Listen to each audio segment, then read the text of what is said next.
Maximum वयस्क परिवार का वोट, मैक्सिमम समझ लीजिए अनुसूचित जाति का वोट, पिछड़े वर्गों का वोट, यानी A to Z का वोट समर्थन इंडिया गठबंधन को प्राप्त हो रहा है। नमस्कार, अपराजिता संदेश में आप सभी दर्शकों को फिर से बहुत बहुत स्वागत है। इस वक्त हमारे साथ बात करने के लिए मौजूद हैं बिहार सरकार के पूर्व मंत्री डॉक्टर सुरेश पासवान जी। इनसे हम बात करेंगे और जानने की कोशिश करेंगे कि 2024 में केंद्र में किसकी सरकार। सर, सबसे पहले आपको हमारे चैनल को समय देने के लिए बहुत बहुत धन्यवाद। चलिए, आपके चैनल को भी जो जन जन तक संदेश जो है जनता जनार्दन तक पहुंचाती है, अंतिम छोर तक पहुंचाती है, अपराजिता संदेश को भी बहुत बहुत धन्यवाद। सर, आपसे हम जानना चाहेंगे कि इस बार केंद्र में किसकी सरकार, एनडीए या इंडिया? देखिए, बहुत स्पष्ट है कि जो देश का जो हालात है उसमें फिर से मोदी सरकार आना बिल्कुल ही कठिन है। इसलिए इंडिया गठबंधन अपार बहुमत के साथ उत्तर दक्षिण पूर्व पश्चिम चारों तरफ जो जिस तरह से महंगाई का, बेरोजगारी का, गृह युद्ध की स्थिति बनी हुई है, हर जगह मोदी सरकार सभी मोर्चे पर विफल रही है, केवल धर्म की घुट्टी फैलाने में लगी हुई है। तो इसलिए इस बार जो हमारा इंडिया गठबंधन है, कन्याकुमारी से कश्मीर तक, कच्छ से कामाख्या तक जो हमारा गठबंधन है, उस गठबंधन का भारी बहुमत से सरकार बनने जा रहा है। चूंकि इसी तरह का नारा वाजपेयी जी भी 2004 में लगाए थे, जो गारंटी की बात कर रहे हैं, तो उस समय भी शाइनिंग इंडिया की बात किया था माननीय प्रधानमंत्री तत्कालीन अटल बिहारी वाजपेयी जी कि भारत चमक रहा है, इंडिया चमक रहा है। अरे, जो गारंटी दे रहे हैं, किस बात की गारंटी है? गारंटी तो इन्होंने 2014 में लोगों के बीच में एजेंडा दिया था मैनिफेस्टो के माध्यम से कि हम 2 करोड़ रुपया देंगे, 2 करोड़ नौकरी देंगे, नौजवानों को, बेरोजगारों को 15 लाख रुपए खाते में भेजेंगे, किसानों का आय दुगना करेंगे, महंगाई पर हम ब्रेक लगाएंगे, पूरे भारत में अमन चैन शांति और सद्भाव कायम करेंगे। लेकिन इस सभी मोर्चे पर, सभी बिंदु पर जो है ये फेल हो चुके हैं। देश की जनता जो है इनसे जितना जल्दी हो सके छुटकारा चाहती है, क्योंकि आप मणिपुर को देख लीजिए या नागालैंड को देख लीजिए, कश्मीर को देख लीजिए या किसी भी प्रदेश को देख लीजिए, ये चारों तरफ लोग त्राहिमाम कर रहे हैं इनके कुकृत्यों से। एक भी सवाल पर वर्तमान जो एनडीए सरकार है, जिसके प्रधानमंत्री माननीय नरेंद्र मोदी जी हैं, यानी सिर्फ और सिर्फ समझ लीजिए कि जो जुमलेबाजी हुआ है, इसके अलावा कुछ नहीं है। इसलिए पूरी तरह से जनता, क्या अगड़ा क्या पिछड़ा, समस्त देशवासी जल्दी से जल्दी इनसे छुटकारा पा करके सामाजिक न्याय, सांप्रदायिक सद्भाव, अमन चैन शांति और सद्भाव पूरे देश और दुनिया में हमारा कायम रहे, इस तरह की सरकार बनाने के लिए जो है लगातार जो है चारों तरफ से संदेश आ रहा है, और उसी दिशा में इंडिया गठबंधन जो है आगे बढ़ रहा है। लेकिन मोदी जी तो अभी भी दावा कर रहे हैं कि अब की बार 400 पार। देखिए, मोदी जी नारा गढ़ने में महारत हासिल कर लेते हैं, क्योंकि काम तो कुछ है नहीं जो बतावेंगे, काम तो कुछ है नहीं कि वो बतावेंगे। तो केवल नारा के सहारे जो है एक बार 2 बार हो जाता है, बार बार नहीं होता है। काठ की हाड़ी बार बार नहीं चढ़ती है। इसलिए इस बार जो नारा उन्होंने 400 पार का दिया है, यह एकदम ढकोसला है। 400 नहीं, हम समझते हैं कि इनका सैकड़ा पार करना मुश्किल हो जाएगा। जो स्थिति आ रहा है चारों तरफ से, आखिर 400 पार का नारा है तो काहे सीबीआई, ईडी और इनकम टैक्स का आप सहारा ले रहे हैं भाई? हमारे 2 chief minister, sitting chief minister, जो इंडिया गठबंधन के मजबूत चीफ मिनिस्टर थे, उनको जो है ईडी तथाकथित घोटाला के नाम पर जेल में डाल दिया। इसलिए ये डरे हुए हैं। अब इनके पास जनता नहीं है, और जब जब जनता किसी भी सरकार से, तानाशाही सरकार से जब जो है रूठ जाती है, उसको बदलने का मन बना लेती है, तो तानाशाही सरकार सरकारी तंत्रों का दुरुपयोग करता है। तो ये जो सरकारी तंत्र है, उसका दुरुपयोग करने का मतलब ही साबित हो रहा है कि ये जाने वाले हैं।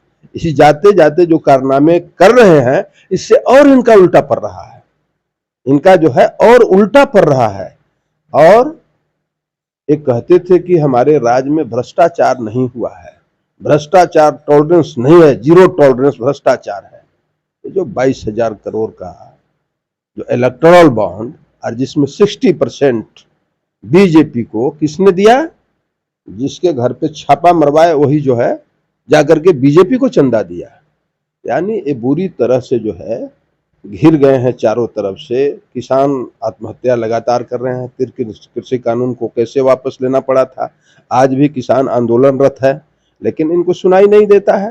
ये जबरदस्ती का ढोल नगाड़ा बजाते चल रहे हैं, 400 पार 400 पार 400 पार, जबरदस्ती का, उसमें से आवाज नहीं निकल रहा है, लेकिन हर जगह ढोल नगाड़ा बजाते चल रहे हैं कि 400 पार 400 पार 400। एक साइकोलॉजिकल जो वार होता है, लेकिन इस देश की जनता बहुत साइकोलॉजिकल वार को देखी, अंग्रेजों का भी देखा है ना। इसलिए जवाब देने में जनता समय आने पर देर नहीं करती है। हमको लगता है कि मन बना चुकी है पूरे देश की जनता, और बिहार खास करके जिस प्रदेश से हम लोग आते हैं, तो यहाँ जो इस 40 का नारा दिया है ना, तो यहाँ एक अल्ली बाबा 40 चोर भी होता है, तो उनका वही हिसाब होने वाला है।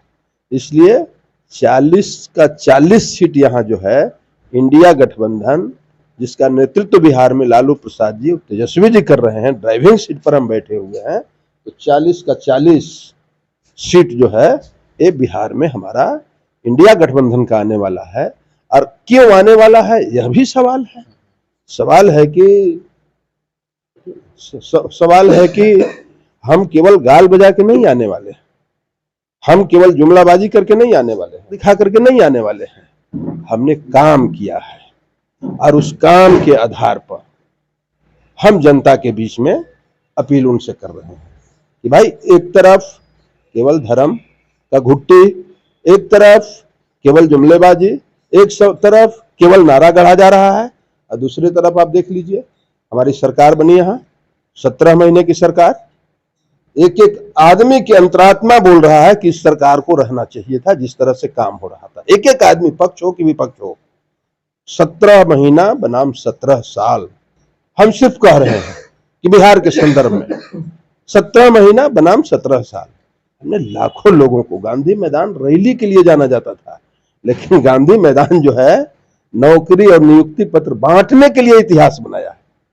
तेजस्वी यादव जी अपने मैनिफेस्टो में 2020 में कहे थे कि यदि हमारी सरकार बनी तो हम 10 लाख लोगों को रोजगार देंगे, नौकरी देंगे, पक्का नौकरी देंगे। और सरकार आई, हम भले चीफ मिनिस्टर नहीं हुए, तो उस समय नीतीश जी ने क्या कहा था? उस समय कहा था कि कहां से नौकरियां देगा, कहां से पैसा लावेगा, जेलवा से लावेगा, घोटालवा वाला पैसा लावेगा। नीतीश जी आप तो बात ही बोले थे, लेकिन जब तेजस्वी जी आ गए तो आप ही के कलम से लगभग 4-4.5 लाख लोगों का नौकरी सरकारी बीपीएससी के माध्यम से उन्होंने काम किया। नियोजित शिक्षकों का हो गया, और बाकी जब सरकार बदल गई आनंद फानंद में कैसे कैसे, तो जो परीक्षा हुआ टायर 3 का, तो आपके सामने है, बीपीएससी से ही क्वेश्चन पेपर आउट, परीक्षा रद्द। यानी फिर वही जो है दूसरा के जो जंगल राज कहते थे, असली जंगल राज का सरदार है ये लोग, रैकेट है ये लोग, है ना। जंगल राज बेरोजगारों को गला रेतने का काम किया है। इसलिए हम जनता के बीच जो है काम को लेकर के जा रहे हैं कि हम केवल बकवास करने का काम नहीं करते हैं, हम केवल जो है झूठा शब्दबाग दिखाने का काम नहीं करते हैं। हम जो है आपके तरक्की, प्रगति, विकास, नौकरी, रोजगार, व्यापार, सब लोग सुरक्षित रहे। और एक बात और है, किस तरह से टिकट का वितरण हुआ। भाजपा कहती है कि हम वैश्यों की पार्टी है, कहती है ना भाई। वैश्य लोग भी कहता है कि हम तो इसके जन्मजात जो है समर्थक हैं, वोटर हैं। अरे भाई, तुम्हारा दुदू को वैश्य था महागठबंधन का एमपी, एक रमा देवी महिला 33% आरक्षण पास कराते हैं कि 33% हम देंगे 2029 में। रमा देवी महिला काफी मतों से चुनाव जीती थी, लाखों लाख मतों से। उसको टिकट काट के किसको दे दिया, हम नहीं जानते हैं किसको दिया है, आप लोग जानते हैं। ओ सीतामढ़ी से तेली साहू समाज का पिंटू, सुनील कुमार पिंटू, उसका टिकट काट के किसको दे दिया? ए भाजपा सासाराम से एकमात्र एक टिकट था पासवान समाज का, अनुसूचित जाति में। छेदी पासवान जी एमपी थे, लाखों वोट से चुनाव जीते थे, टिकट काट दिया। इसलिए ये जो कुकृत्य कर रहे हैं हड़बड़ा करके, इस कुकृत्य के मैक्सिमम वयस्क परिवार का वोट, मैक्सिमम समझ लीजिए अनुसूचित जाति का वोट, पिछड़े वर्गों का वोट, यानी A to Z का वोट समर्थन इंडिया गठबंधन को प्राप्त हो रहा है। और लोग बदलाव के मूड में है हर जगह, औरंगाबाद सहित पूरे बिहार, पूरा देश में। औरंगाबाद में तो निश्चित रूप से बदलाव का संकेत हमको लगता है, आप सब लोग साक्षी हैं कि जो नॉमिनेशन जो हुआ और स्वतः किसी के मतलब कि लाने से लोग नहीं आया है, स्वतः स्फूर्त जो लोग आया है। भाई आप लोग तो देखे होंगे कि 2 तारीख के उसी मैदान में प्रधानमंत्री जी का रैली हुआ था।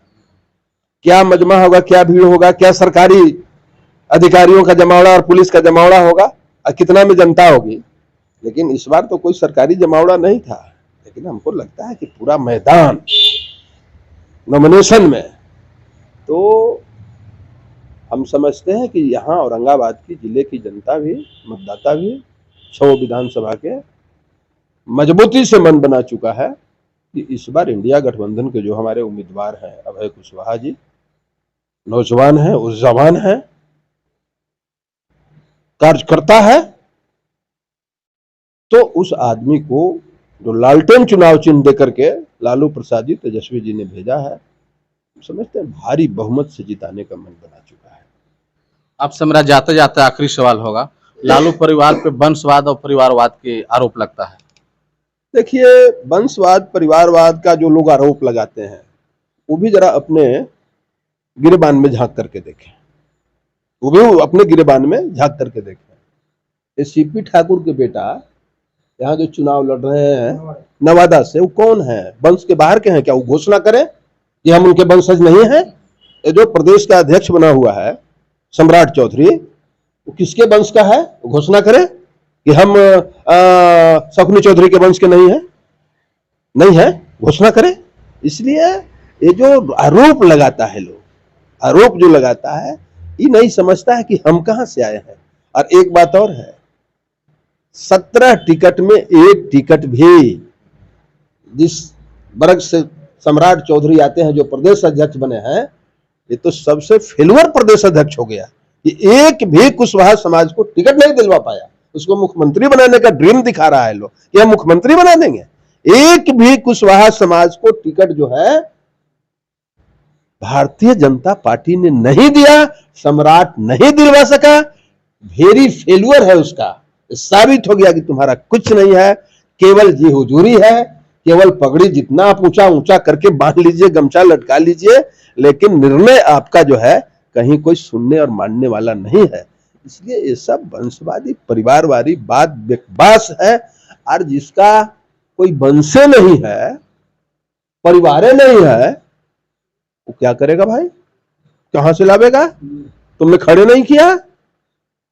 इसी पर लालू जी बोले थे, वंशवाद और परिवारवाद पर, हिंदूवाद पर बोले थे, हिंदू धर्म पर बोले थे, तो लोग को मिर्ची लग गया था। इसलिए हम सब वो सब बात नहीं बोलेंगे, लेकिन ये बात समझना चाहिए। राजनाथ सिंह का बेटा कहां है? राजनाथ सिंह का बेटा वो कहां है? मुरली मनोहर इनका वो प्रमोद महाजन की बेटी, सुषमा स्वराज की बेटी, ये सब वंश के बाहर के हैं लोग। क्या एफिडेविट करे लोग कि हमारे परिवार, हम उस परिवार से नहीं है? ये सब बकवास है, बेतुका बात है। इसी पर तो जनता भरोसा नहीं कर रही है। लालू यादव को टारगेट करता है कि वंशवादी है, परिवारवादी है। आप अपना तो देखो, 100 लोगों का लिस्ट है, 2-2 पीढ़ी, 3-3 पीढ़ी है ना। अरे संजय जायसवाल जो यहाँ है, मदन जायसवाल का बेटा, वो राजद से भी एमपी हुए थे, उनके पिताजी उसी बेतिया से। ये कहां बात करते हैं? ये काट दिया टिकट इनका जय नारायण निषाद का के बेटा का, अजय, कैप्टन जय नारायण निषाद के बेटा था वो अजय निषाद, उसका टिकट काट दिया। 4 लाख 4.5 लाख वोट से चुनाव जीता था। तो ये अति पिछड़ी को काटा, वैश्य को काटा, दलित को काटा, अनुसूचित जाति को काटा, सबको तो काटते काटते खुद बचा हुआ है कटने के लिए। जो जनता काट देगा इसको 2024 के फाइनल चुनाव में 4 जून को। 400 पार होने का कहां सवाल हुआ, अच्छा डेट रखा है ना। अधिक से अधिक अल्ली बाबा 40 चोराएंगे इनके जीत के पूरे देश से। अब प्राइजता संदेश से बात करने के लिए आपको बहुत बहुत धन्यवाद।